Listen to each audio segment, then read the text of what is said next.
Olá, sejam muito bem-vindos ao Jornada da Calma. Eu sou Helena Galante, companheira de jornada de vocês, e hoje estou muito contente de receber aqui no Jornada Márcia De Luca. Márcia, seja muito bem-vinda. Ai, Helena, eu já começo chorando de emoção pela acolhida que você me deu. Eu sou uma grande admiradora do seu trabalho e é uma honra estar aqui na Jornada da Calma com você hoje, apesar de eu estar com a voz rouca. Ai, Márcia, eu vou dizer que eu tenho trabalhado a aceitar elogios, mas eu fico muito contente de saber que você é ouvinte, que você acompanha o Jornada da Calma, porque vou contar para todo mundo que está ouvindo aqui que a Márcia é uma referência para mim. Sim, sou fã e acompanho o trabalho que ela faz com meditação, com yoga, ayurveda.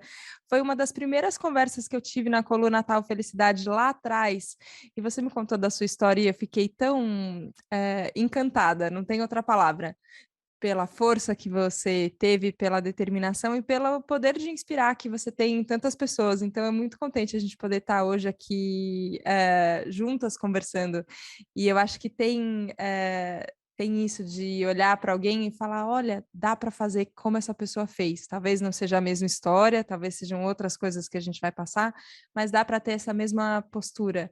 Como é para você, Márcia, ter esse papel de saber que você é observada por tantas pessoas e acompanhar tantas mudanças de tantas pessoas, seja com yoga, com Ayurveda, com a meditação? Você sabe, Helena, estou chorando e não adianta Ai, fingir que eu não estou, né? tudo bem, a Eu, emoção vem. Você acabou de dizer que você está aceitando elogio, né? Eu acho que agora é a minha vez de te falar que eu aceito o seu elogio com gratidão e eu quero te abrir meu coração para te dizer o seguinte: eu estou nessa caminhada há 40 anos. Há mais de 40 anos, eu fui para a Índia a primeira vez e comecei a minha caminhada desde então. E eu tive, assim, várias escolas, vários lugares, vários formatos, e eu acho realmente que eu... Acho não, eu modestamente, mas outro dia alguém me disse que ser modesta é um falso orgulho, né? Então, Uhum. sem falsa modéstia, eu não tinha noção, até há pouco tempo, eu não tinha noção de tantas pessoas que eu acompanhei, que eu inspirei, que eu toquei. E é muito incrível, porque agora, de repente, eu começo a receber feedback das pessoas. Outro dia eu fiz um workshop e tinham 38 mulheres e uma delas se levanta e ela fala: há 20 anos atrás eu fiz um curso com você e você mudou a minha vida. E eu nem tinha noção de quem que era aquela pessoa, não lembrava dela. E aí, isso está sendo muito recorrente. Eu estou encontrando muitas pessoas que estão falando: ai, a minha vida mudou por sua causa. Eu não tô assim, por exemplo, me sentindo orgulhosa por eu ter mudado a vida das pessoas. Não é isso. Eu quero deixar isso bem claro, mas eu estou tocada, sabe, assim, emocionada por chegar na minha idade e começar a perceber a minha idade, 27 anos, né, Helena? Você sabe que eu Uhum. estou nesse caminho há 40, mas eu tenho 27 para sempre. Mas chegar na minha idade e receber assim feedback de tantas pessoas que eu realmente consegui inspirar. Porque eu digo que a minha missão é de inspirar as pessoas. Eu não quero ter a razão, eu não quero ser a dona da verdade, eu não quero obrigar, eu não quero nada disso. Eu quero dar um exemplo e, através da minha palavra, inspirar as pessoas. E você vê que é gozado, né? A minha palavra eu uso como meu trabalho para inspirar, e é justamente o problema que eu estou tendo agora. Eu estou rouca, já faz algum tempo, e eu estou fazendo de tudo para melhorar essa rouquidão. e não melhoro, mas de qualquer maneira eu não desisto, eu estou aqui rouca mesmo. A gente usa a voz do jeito que ela tiver, né? E eu fico. Foi uma das coisas, acho, quando a gente fala dessa linha do tempo, né? Pensar 40 anos de dedicação a uma jornada como a sua, eu penso assim, cara, há 40 anos as coisas não estavam tão à mão quanto elas estão hoje. Eu me sinto muito privilegiada de poder, aqui no Jornada da Calma, por exemplo, no podcast, ter tantas referências. E é fácil de encontrar as pessoas hoje, é simples, a gente tem internet, que a gente estava falando aqui, né? Deu um probleminha de conexão minha, gente, antes da gente começar a gravar, eu falei, nossa, maldita internet, mas bendita internet, né? Que tá tudo tão simples, tudo tão à mão. E eu lembro de você me contar até uma história que tinha um fax envolvido. Eu falei, caraca, eram outros tempos, assim, eram outras dificuldades, inclusive para achar referências. Como é que você lembra desse caminho lá do início dele, Márcia? Que talvez tivesse menos referência, mas que você foi caçando ali, qual era o seu primeiro passo, por onde você começava? Você sabe, Helena, eu sempre fui uma criança diferente das outras. Eu não gostava de brincar, eu gostava de ficar quieta, eu gostava de silêncio. Eu tinha muita empatia e compaixão pelas outras pessoas, que normalmente criança não tem. Mas eu sempre fui meio estranha. E quando eu me separei, eu acho que eu te contei isso naquele momento, eu tinha 2 filhas para criar, foi uma separação difícil, e eu comecei a fazer yoga para me fortalecer, e que era o que eu podia pagar naquele momento, porque naquele momento, yoga era coisa de bicho grilo. Imagina, há 40 anos atrás, yoga era de gente zen, bicho grilo. Ayurveda, então, esse palavrão, nunca ninguém tinha ouvido falar. Mas olha como as coisas vão acontecendo. Quando é a sua missão, o universo conspira. E aí, quando eu me separei, eu comecei a fazer yoga para me fortalecer e eu comecei a trabalhar numa empresa de comércio exterior. E essa empresa do comércio exterior ia participar de uma feira internacional de comércio exterior. E como eu cuidava da parte de relações públicas, eles me escalaram para cuidar da feira nesse país do exterior. E era um país assim muito longínquo, que todo mundo falava, gente, que horror, que país é esse? E adivinha qual era esse país? Índia. Universo Índia. O universo conspira.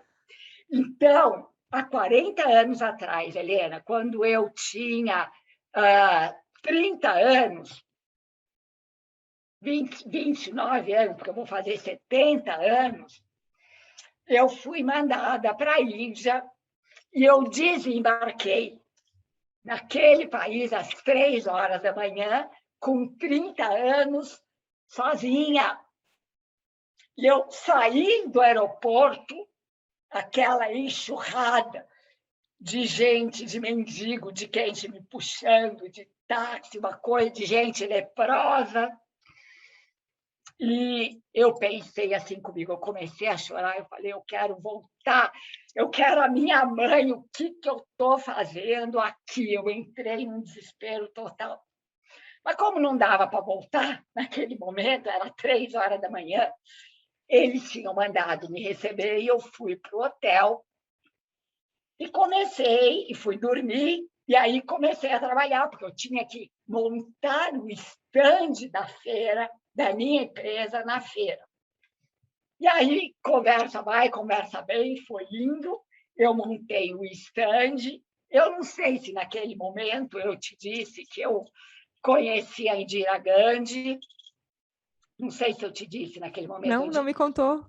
Então, eu estava no stand no dia da inauguração da feira, e a Indira Gandhi, que era a primeira ministra da Índia naquela época, que eu acho que você nem sei se você já ouviu falar dela, eu acho que você ouviu falar dela porque você é jornalista, porque muita gente da sua idade não ouviu falar dela.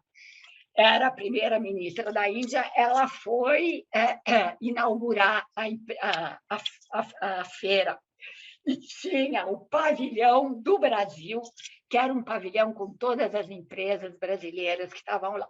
E, logicamente, eu era a única mulher. Só tinha homem e eu de mulher. E eu me lembro que, quando ela passou na minha frente, ela olhou para mim e ela parou. E ela me perguntou: quem é você? O que você está fazendo aqui? E eu falei para ela que eu estava lá para representar a empresa pela qual eu trabalhava. E ela perguntou: você está sozinha? Eu falei: estou. Acho que ela deve ter achado estranho eu estar sozinha. E ela me disse: às 5 horas da tarde, que era na hora que fechava a feira, eu vou mandar o meu assistente vir te buscar e você vai tomar chá comigo na minha casa. E eu fui tomar chá com ela na casa dela, morrendo de vergonha, né? Porque todo mundo ficou me olhando, porque ela conversou só comigo.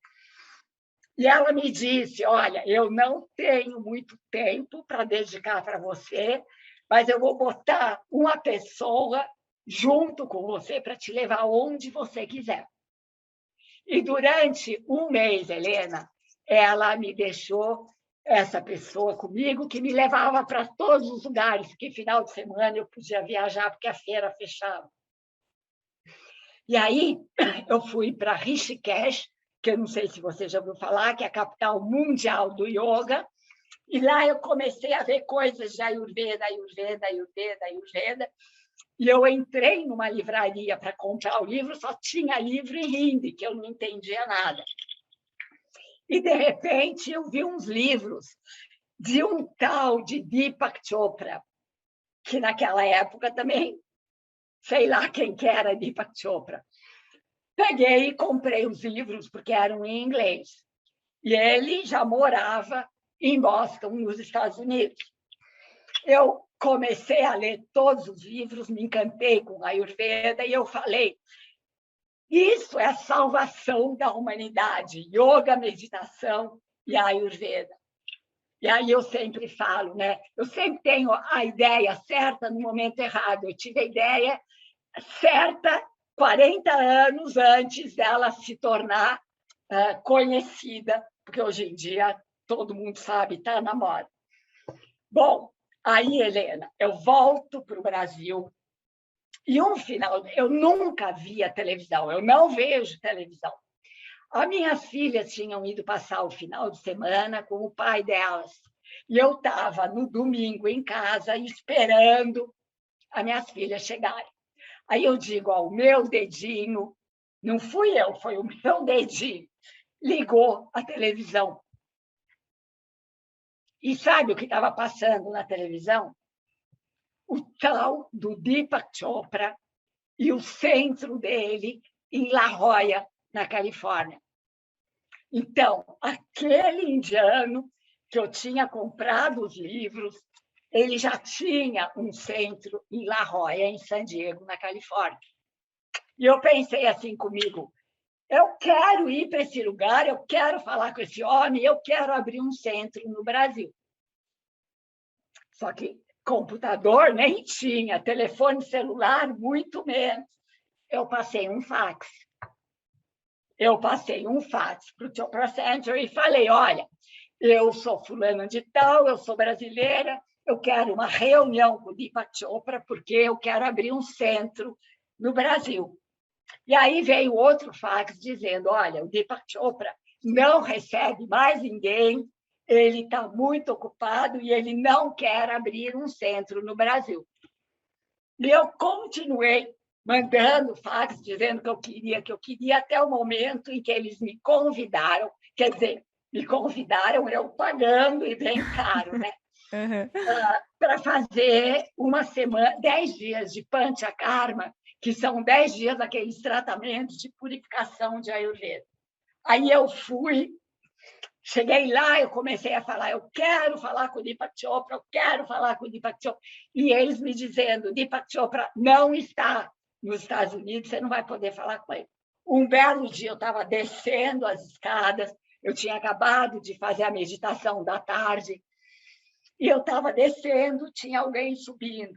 E esse alguém subindo, quem era? E aí eu dei de cara com o homem no meio da escada, com o cabelo todo melecado de óleo, com o turbante na cabeça, ai, horrorosa, assim. E aí eu falo, is it really you? É você mesmo? E ele achou tão estranho aquilo que ele começou a rir, ele perguntou de onde que eu era, eu falei brasileira, ele falou, só podia ser, né?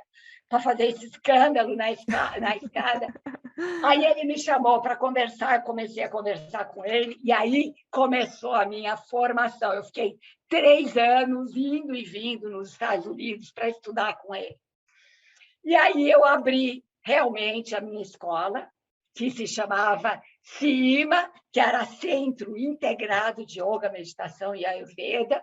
Isso faz o quê? Uns 32 anos, porque eu levei um tempão estudando, eu estudei vários anos antes de abrir a escola, e hoje eu cheguei onde eu cheguei, e eu percebo, né, como você falou, que eu inspirei realmente muitas pessoas, porque anos de prática, né? Porque eu digo que a idade, as pessoas reclamam da idade, mas a idade tem uma grande vantagem, é a sabedoria e a experiência que a idade traz, né, Helena? Sim. Então, eu me tornei, né, modestamente falando, uma referência por causa da minha idade. E hoje, yoga e ayurveda estão tendo comprovação científica, o que ajuda muito, né? Porque naquela época eu acreditava em yoga e ayurveda, mas ninguém aqui no Brasil, né? E eu tive uma vida bem difícil, Helena, para conseguir sobreviver e manter esse meu sonho, né, entre aspas, de conseguir inspirar as pessoas. E vou continuar até o último dos meus dias. E dá para ver, assim, que a sua dedicação é realmente genuína, e aí não tem o que pare, né? Porque você fala, eu vou, e é isso, assim. E você falou uma coisa sobre acreditar, e eu queria te perguntar, vamos ver se eu consigo explicar o que está na minha cabeça, assim. Porque eu acho que tem um momento em que as coisas já estão muito comprovadas, né? Então, elas estão comprovadas cientificamente, você tem um número de pessoas que já testou isso, que já passou, você tem um número de conhecimento divulgado, e aí o seu lado racional bem ressabiado fala, tá bom, então eu posso testar isso aqui de yoga, deixa eu ver o que é. Mas lá atrás, às vezes, você não tem, você tem um salto de fé, eu acho que não tem outra palavra assim. Você acredita e você fala, eu vou. E às vezes as pessoas dão saltos que elas se machucam, né? Às vezes elas se dedicam a coisas que depois elas não gostam, às vezes elas confiam em referências que depois elas quebram a cara com a pessoa. E aí, por conta dessas experiências, às vezes negativas, muitas vezes a minha cabeça fala assim: não acredita em nada, não, não testa nada, não, não vai nada, não, espera tudo estar muito comprovado, espera estar tudo muito certo. E às vezes eu falo, cara, só que todas as vezes que eu me joguei em alguma coisa, eu aprendi com isso e foi importante. Eu acho que você tem essa experiência de ter experimentado quando tudo era muito novo, quando tudo era um papo de bicho grilo e que talvez as pessoas falassem que loucura, e hoje viver no momento em que é tudo muito ok, tudo muito aceito. Como é que é? Você acha que cada um acaba tendo o seu momento e o seu caminho, e tem gente que vai lá no começo e vão ser os inovadores, e tem pessoas que vão ser vão pegar só o final da cauda e tudo bem também? E como é que a gente entende o que é mais confortável para a gente, assim, o momento de experimentar ou talvez o momento de esperar? Helena, essa é uma pergunta maravilhosa. Aliás, eu não podia esperar outra coisa de você, né? Perguntas maravilhosas. Eu digo assim que os indianos dizem que todo ser humano vem ao mundo com um propósito de vida. Esse propósito, o cumprir deste propósito e o dedicar desse propósito em benefício da humanidade é o que vai fazer a pessoa ser completa. Como eles falam, né? To be whole, é ser completo. O que é independente de ter é o ser, é o verdadeiro ser. E tem pessoas que morrem sem ter tido o privilégio, porque é um privilégio, descobrir este propósito e este dom. porque o propósito vem junto com um dom. Por exemplo, eu jamais poderia ser uma cientista, porque eu detesto matemática, eu detesto essas coisas. Então, eu não tenho esse dom. Então, o propósito vem acompanhado com o dom de você cumprir aquele propósito com verdade. Ao mesmo tempo, junto com esse propósito, existem as dificuldades que não devem ser vistas como obstáculos, mas devem ser vistas como oportunidades de crescimento e engrandecimento da sua alma. Por isso que eu gosto das divindades da Índia, né? Os deuses da Índia, e que eu digo que não tem nada a ver com religião, mas tem a ver com o arquétipo energético. Então, dentro de cada um de nós tem um Ganesha. O que é Ganesha? O Deus que remove os obstáculos. Ele é um elefante enorme e que ele vai pisando e vai removendo os obstáculos. Então, dizer para você que a minha vida foi fácil, não foi. Dizer para você que a minha vida foi difícil, foi, e muita. Mas, em momento algum, Helena, eu duvidei do meu propósito, em momento algum eu duvidei de que era isso que eu tinha que fazer e que esse era o meu dom. E eu digo sempre, as pessoas falam, ai, como você foi corajosa. Eu falo, eu não fui corajosa. Alguma força maior me empurrava. Porque se eu tivesse parado para pensar, eu não teria feito nada. Eu não teria feito nada, porque quantos anos você tem, Helena? Eu tenho 34. Você não tem noção do que era 40 anos atrás, porque você nem existia. Uhum. Então, eu digo assim, né, gente? Eu tive o grande privilégio de acreditar piamente em mim e na minha missão. E entender o que eu aprendi com o Deepak Chopra, que, na realidade, eu digo, ele foi o meu primeiro professor. Depois dele, eu fui procurar professores indianos que poderiam me ensinar a tradição, porque o Deepak Chopra, ele empacota o conhecimento de uma maneira ocidental para poder atrair as pessoas. Então, eu aprendi a base com ele.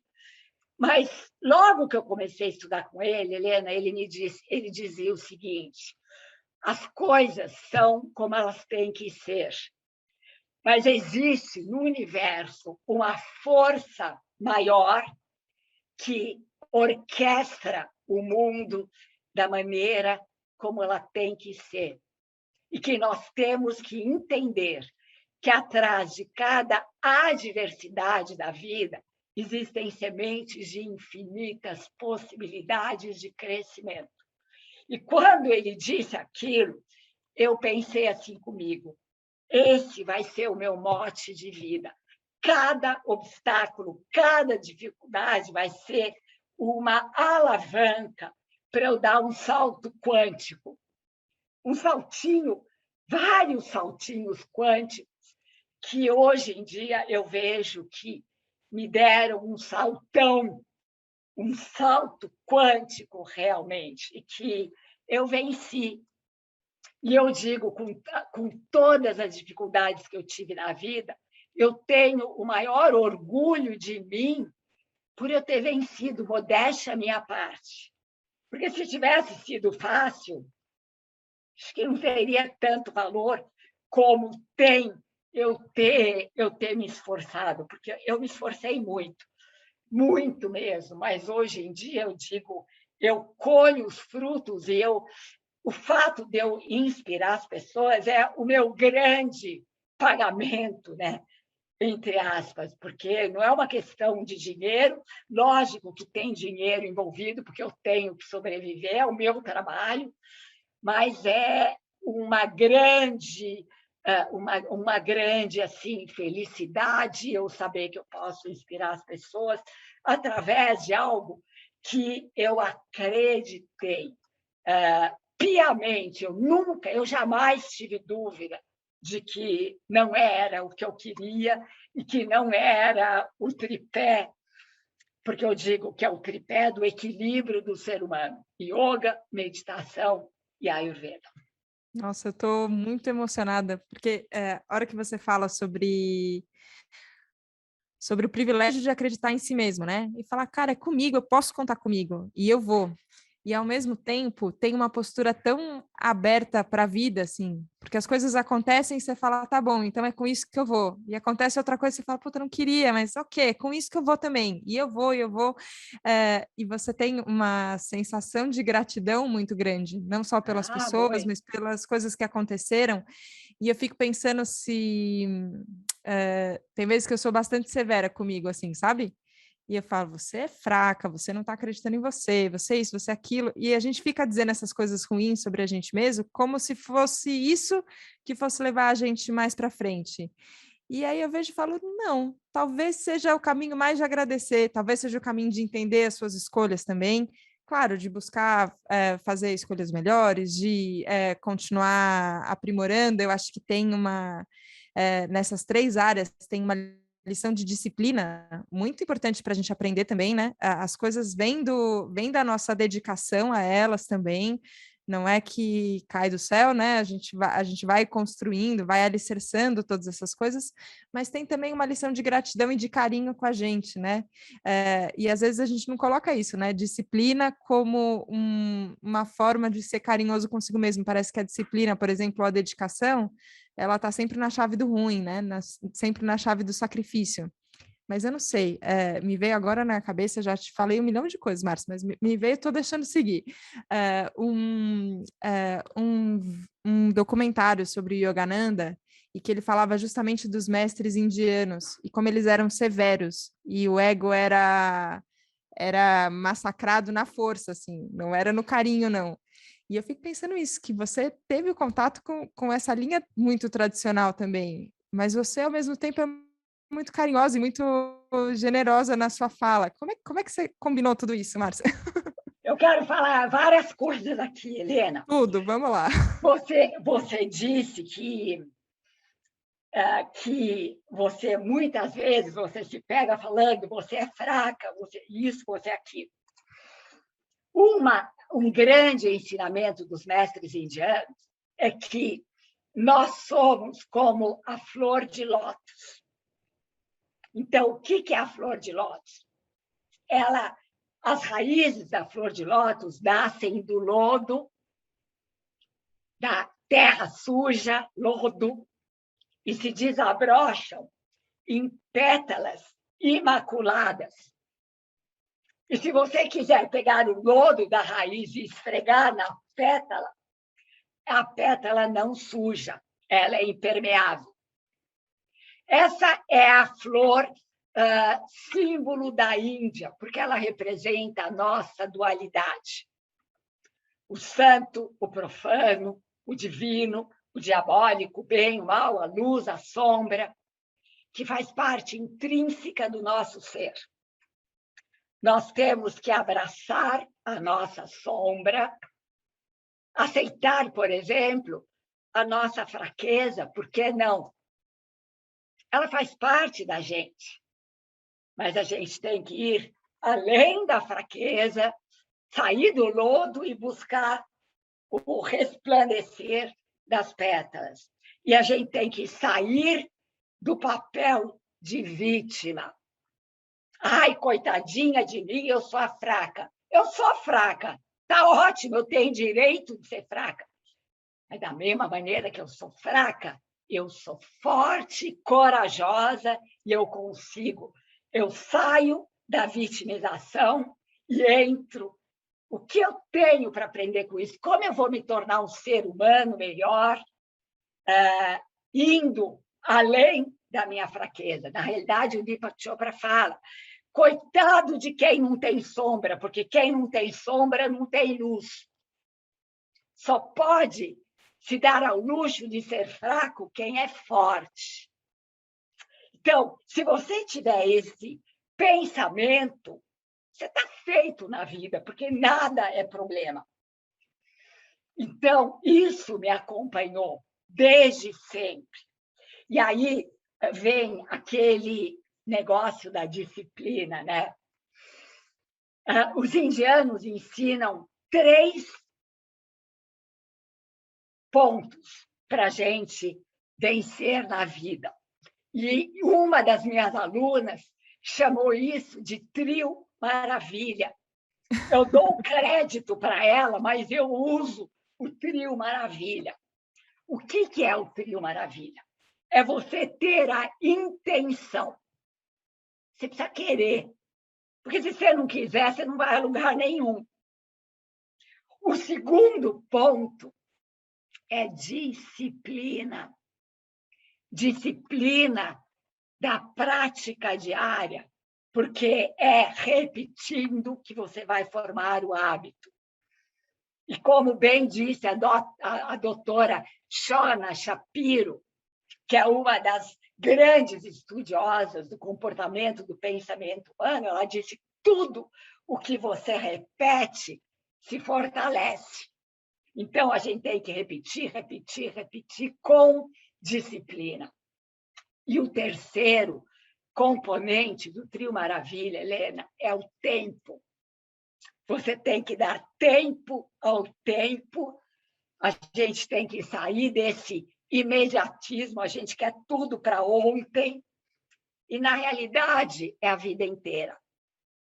É a vida inteira que você utiliza para você se tornar um ser humano melhor a cada dia, para você co-criar um mundo melhor. Porque os indianos falam, o mundo lá fora não é nada mais, nada menos do que um reflexo do nosso mundo interior.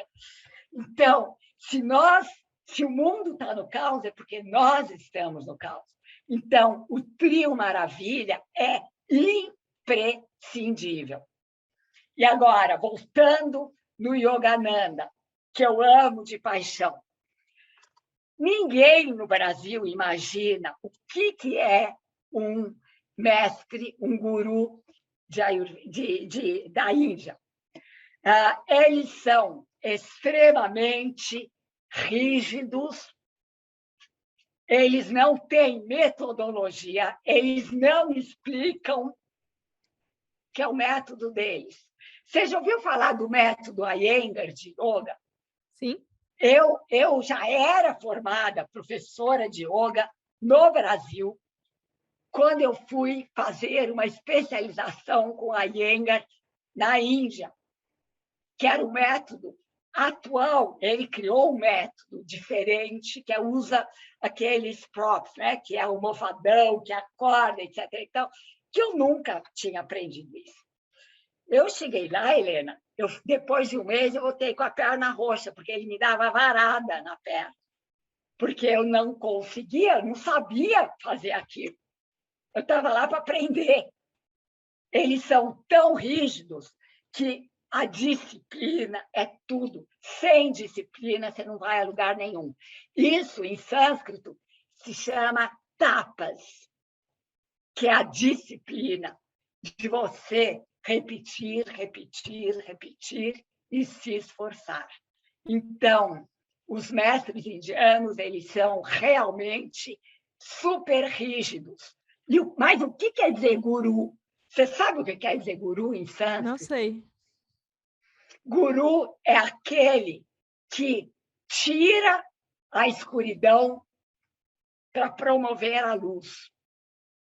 Então, o verdadeiro guru, que hoje em dia está difícil encontrar guru, até na Índia eles têm o ego, é aquele que inspira os seus alunos a saírem da escuridão e entrarem no caminho da luz. Toca meu coração, porque é isso que eu quero fazer. Mas os alunos têm os seus momentos específicos, não é no momento que você quer, é no momento em que ele estiver pronto para isso. Mas aí é competência do guru inspirar ou não a pessoa, o aluno, para o caminho certo. Então, é mais ou menos por aí, mas é o trio maravilha, é infalível, Helena. Intenção, disciplina e tempo. Intenção, disciplina e tempo. E é repeteco. Eu falo para os meus alunos, eu sou a rainha do repeteco. Você sabe que uma vez eu tinha uma coluna numa dessas revistas aí, sabe assim, Bons Fluidos e Vida Simples, que eu não vou falar exatamente qual é a revista para não ser indelicado. Eu tinha uma coluna todo mês. E aí, um belo dia, a diretora da revista me chamou e falou: olha, eu quero conversar com você, porque você está repetindo demais os conceitos e a gente quer coisas novas. E aí eu falei para ela, mas, querida, nem repetindo as pessoas aprendem. Imagina se a cada dia eu vou dar uma coisa nova, ninguém vai aprender nunca nada. E, no final, ela me mandou embora. Eu perdi a coluna, porque ela queria que eu fosse diferente todo dia, e eu falei para ela que, de jeito nenhum, que eu ia repetir até eu morrer. Porque aí veio a Shona Shapiro e comprova, através de pesquisas científicas, de que aquilo que você repete é o que cria o hábito, é o que se torna mais forte. Então, de alguma maneira, eu tenho uma intuição que me guia para um caminho certo, independente de comprovação científica, sabe, Helena? Hoje em dia, eu cheguei à conclusão que eu tenho que confiar na minha intuição. Agora, confiar na intuição, você tem que aquietar a mente, meditar muito, porque a gente só ouve a intuição dentro do silêncio. Eu digo sempre, né, que a sua intuição é o seu mestre interior que conversa com você, só que ele sussurra, ele fala baixinho, baixinho. Se você não tiver com a mente sem os macaquinhos ensandecidos, você não vai ouvir nunca. Nossa, então, é mais ou menos por aí. Não, é muito isso, e eu acho que esse trio maravilha, que eu anotei aqui, ó, parei, nunca faço isso durante a jornada, gente, mas parei, peguei a caneta aqui e anotei. Peraí, eu tenho que lembrar de intenção, disciplina e tempo, é isso. É isso, não tem erro. E o que me encanta, Helena, é que os Vedas, por exemplo, os livros sagrados da Índia, eles sabiam tudo há 5.000 anos atrás. Como que eles podiam saber tudo há 5.000 anos atrás? Quando eles falam da Kali Yuga, que é a era em que a gente está vivendo, eles falam das calamidades, dos cataclismos da natureza, de pai matando filho, de filho matando pai, da falta de honestidade, de integridade, de retidão. Eles descrevem, tintim por tintim, a época em que nós estamos vivendo. E às vezes é isso, a gente pode falar, pô, por que eu não aprendi antes? Mas acho que talvez, ok, eu tô aprendendo agora. E se a gente está ouvindo agora e aprendendo agora com essa intenção clara de aprender, com a disciplina de repetir e repetir de novo e tentar de novo e tudo bem, e dar tempo ao tempo. A hora que você falou tempo, eu falei, meu Deus, chama a calma, jornada da calma, dá tempo para o tempo. E quantas vezes eu esqueço e quero passar por cima do tempo. Então, acho que essa soma, junto com o caminho da intuição que você estava falando, Exato. junto com as referências que são importantes, é importante ouvir de novo esse podcast aqui, gente, acompanhar tudo que a Márcia faz para poder ouvir de novo e entender. Você fala, a gente vai chegando mais perto do nosso caminho. Eu queria ter mais tempo, Márcia, mas o tempo do jornada já está chegando no fim, eu quero te ouvir muito mais e conversar muito mais. Diga. Só quero falar uma coisa final aqui. Você gosta do Yogananda? Olha essa frase dele. Seja ativamente calmo. Ele tem essa frase? Eu não sabia. Ele haja dentro da calma ou tenha calma na ação. Então, pega isso, porque é o nome do seu podcast. Gratidão. Nossa. Gratidão, amada Helena, eu te amo muito, eu agradeço eu poder ter estado aqui, e quem sabe, se eu puder ter inspirado um ouvinte seu, eu já estou feliz.